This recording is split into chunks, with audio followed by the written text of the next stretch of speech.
दोस्तों, मार्च का महीना चल रहा है। बुक्स कीपर अपनी बुक्स क्लीन कर रहे हैं। उसमें तुम्हारा नंबर ना आ जाए, ये ध्यान रखना। वो झाड़ेंगे ना डस्ट, तो उसमें से काफ़ी सारे एम्प्लॉयज़ निकल के गिरेंगे। उनमें से एक एम्प्लॉय का कॉल आया। हालांकि 3-4 के केसेस आ चुके सिमिलर, बट इसका बड़ा इंटरेस्टिंग था। बीइंग अ बेस्ट एम्प्लॉय, उसको बोल दिया कि भाई तेरा परफॉर्मेंस ख़राब है और 1 महीने का, सॉरी 1 हफ्ते का टाइम है, तू निकल ले। उसने बोला यार मेरे को तो बेस्ट एम्प्लॉय तुम अभी कह रहे थे और अब तुम कह रहे हो मेरा परफॉर्मेंस ख़राब हो गया। बोला नहीं, मैनेजर ने फीडबैक अच्छा दिया नहीं। वो कह रहा है यार ये कैसे हो जाएगा, मैनेजर अच्छा रिपोर्ट नहीं दे रहा है। तो उसने बोला, वो जिरह करने लगा कि यार तुम कम से कम 2 महीने का नोटिस तो सर्व करो। वो कह रहे हैं नहीं, वो भी नहीं होगा, बस तुम निकल लो वरना हम तुम्हारी बैकग्राउंड चेक फेल कर दिया करेंगे कि ये एम्प्लॉय ख़राब था हमारे यहाँ, और हम तुम्हारे को ये लेटर नहीं देंगे एक्सपीरियंस और ब्ला ब्ला। वो फंडे जो वो कर नहीं सकते, उसके बावजूद वो बातें कर रहे हैं। एचआर को भी लग रहा है नया फिस्कल ईयर आएगा, नई हायरिंग करेंगे। अभी ये पुरानी वो निकालते हैं तो वो भी बिजी हो जाएंगे नई हायरिंग में, और पुरानी निकाल रहे हैं। अब इसमें एम्प्लॉय कह रहा है यार मैं अच्छी खासी सैलरी ले रहा हूँ, मैं एकदम से सारे खर्चे रुक जाएंगे, मैं एकदम से बार्गेनिंग पावर ख़त्म हो जाएगी नई जॉब में। चाहिए होता है ना, नई जॉब आई है यार, मैं इतने मिल रहे हैं। वो कहेगा मैं तो रिज़ाइन दे चुका हूँ, तो वहाँ पे जो नई कंपनी है फ्यूचर एम्प्लॉयर, वो उसको सोचेगा इसको हरेस कर लूँ या इससे अच्छी बार्गेनिंग कर लूँ, तो बार्गेनिंग पावर तुम्हारी चली जाएगी। अब उसमें बचने का करें क्या? अच्छा, करें क्या इस पे बाद में आएंगे, पर एक सिमिलर इंसिडेंट 2 साल पहले मेरे साथ हुआ यूएसटी ग्लोबल में। हाँ, उन्होंने भी यही किया कि भाई तेरे को हम टाइम दे रहे हैं, तू रिज़ाइन कर और चला जा। मैंने बोला भाई मैं क्यों रिज़ाइन करूं, तुम्हें फायर करना तुम फायर करो ना। अगर तुम्हारे को लग रहा है मैं ख़राब है मेरी परफॉर्मेंस, तो तुम फायर कर दो। पर नहीं, फायर नहीं करेंगे हम, और तुम खुद ही डाल दो रिज़ाइन। मैंने बोला मैं तो नहीं डालूंगा भाई। उन्होंने अगले दिन से मेरी ईमेल्स ब्लॉक कर दी, पंचिंग वंचिंग कार्ड वो सारे कर दिए। कार्ड तो क्या ही थे, घर से था। अब मैं कह रहा यार अब मैं क्या करूं, मतलब वर्क फ्रॉम होम था और मेरे को तो निकाल दिया इन्होंने। मेरा जो इंटरव्यू बना हुआ था कि मैं इधर चला जाऊंगा नोएडा में था एक ओपनिंग, वो सूट भी कर रहा था मेरे को, प्रोफाइल भी ठीक था, मैनेजर भी इंटरेस्टेड था कि यार तू इमीडिएट ज्वाइन कर लेगा हमारे प्रोजेक्ट को, आ जा। पर इन भाई लोगों ने भाई पता नहीं कहाँ मेरे को ब्लॉक करा हुआ, जिससे मैं नई इंटरव्यू भी ना दे पाऊँ, और पुराने वाले का कुछ पता नहीं। मैं कई मेल्स डाली, मैंने बोला भाई मेरे को छोड़ दो, तुम नई अपॉर्चुनिटी मिल रही है यूएसटी ग्लोबल में, मैं वहाँ पे काम कर लेता हूँ। पर इन लोगों ने सुना नहीं। अब उसके बाद काम, चलो 2 महीने तक यही चलता रहा। 2 महीने तक मेरी सैलरी नहीं आई। हाँ, तो मैं फिर आखिरी में थक हार के मैंने बोला छोड़ यार, जब यहाँ पे यही इज्जत नहीं कर रहे तो तू भी क्यों हाथ पैर जोड़े जा रहे हैं। मैं भी निकल लिया। अब उसमें हुआ क्या, थोड़ा सा टाइम लग गया, 2-3 महीने लग गया, जो मेरे को सैलरी नहीं आई, नुकसान हो गया। और मैंने जीमेल से फिर रिज़ाइन डाला था, क्योंकि आउटलुक तो इन लोगों ने मेरा बंद कर ही दिया था। और जो सेल रिकॉर्डिंग भी है वो कह रही थी अरे तू मैसेज क्यों रिकॉर्ड कर रहा, क्योंकि फ़ोन में था, मैं मैसेज रिकॉर्ड करता था तो दूसरे को जाता था your message is being recorded, कुछ ऐसे मैसेज जाता था। और वो उसको कह रही कि तो अच्छा तू रिकॉर्ड कर रहा है। मैंने बोला हाँ मैं कर रहा हूँ।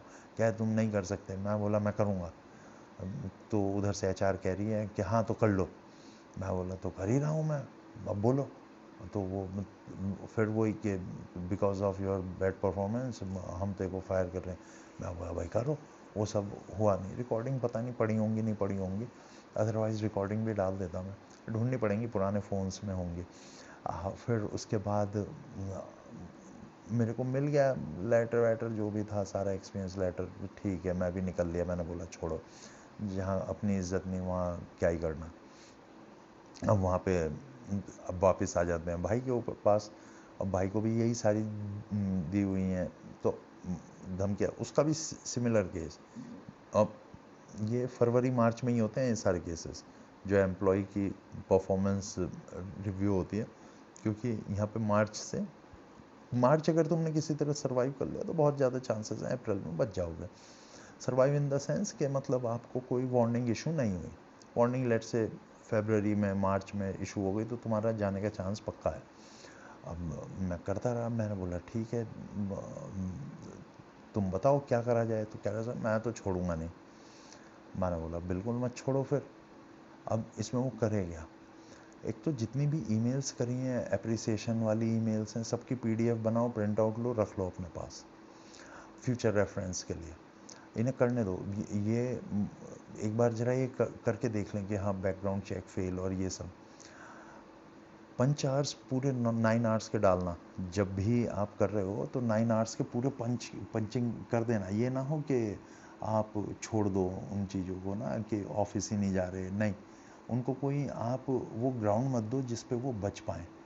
उसके बाद जाके आप इधर आपके पास दो ऑप्शंस और आते हैं, या तो आप इन लोगों को लीगल नोटिस दे दो या फिर लेबर कमिश्नर में चले जाओ। ठीक है, अब इस बीच भी अब तुम कहोगे खाली टाइम आएगा ना, एक मतलब 10-15 दिन हफ्ता भर कुछ होगा ना जो क्या ही करूं, खाली ईमेल डालते रहो कि यू आर, अब वो जवाब तो देंगे नहीं आपकी हर ईमेल का, पर उसमें डालते रहो why I should resign, why should I resign, मैंने ये किया, मेरे को अप्रिसिएशन है, वो भी डालो, मेल्स भी वो अटैच करो अप्रिसिएशन की। और उसके बाद तुम मेरे को कह रहे हो कि तू निकल जा, मैं तो नहीं निकल रहा हूँ, मेरे को कंपनसेशन दो, ये तो ब्रीच ऑफ एग्रीमेंट हो गया। ऐसे ऐसी चीज़ें डाल के आप उनको ईमेल्स करते रहना। वापस आ जाते हैं इस पे कि जो लीगल चीज़ें हैं, तो पहला हो गया आपका, आप ब्रीच ऑफ एग्रीमेंट का सिविल सूट फाइल कर सकते हो with the help of lawyer, any lawyer. अब तुम सोचो लॉयर से भी ना हो तो जो सिटी का है ना, बैंगलोर का है या पुणे का है, तो जो भी है, या मुंबई का है, तो आप वहाँ पे जो भी लोकल लेबर कमिश्नर का ऑफिस होगा ना, वहाँ चले जाना, वहाँ असिस्टेंट लेबर कमिश्नर या लेबर कमिश्नर मिल जाएगा।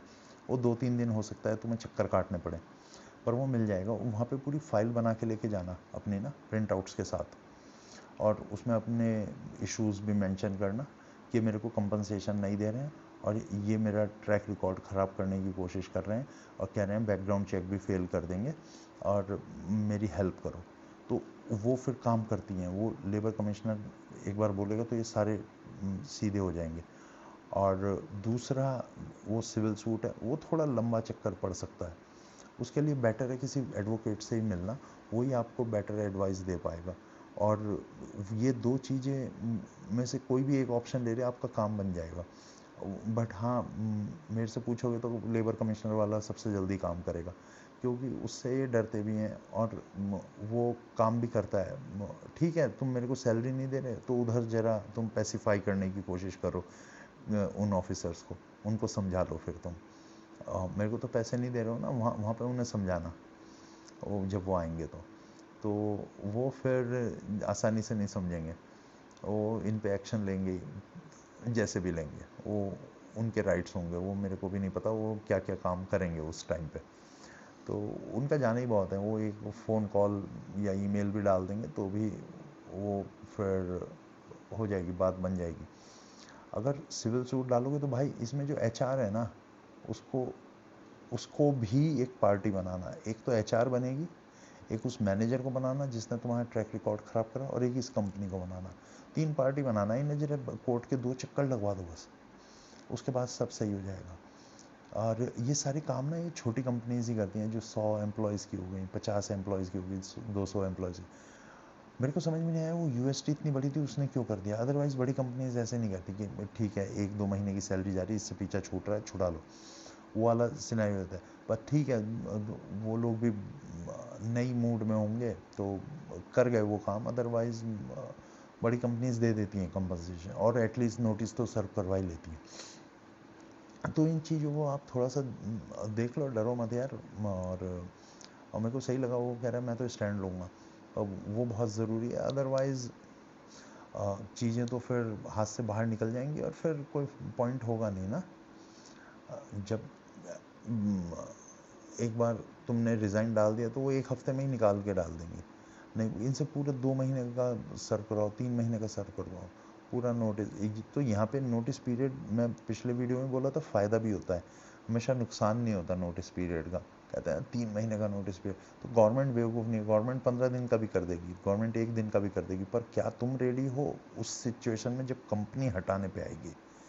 तो इसलिए 3 महीने का, 2 महीने का इनके ऊपर फोर्सफुल्ली रखा हुआ है, जब फायरिंग आती है तब तब आपको अच्छा लगेगा ये नोटिस पीरियड। देखना अब होता क्या है, मैं बताता हूँ अपडेट इसका ना 2-4 दिन बाद, फिर एक और वीडियो से इसका अपडेट देता हूँ।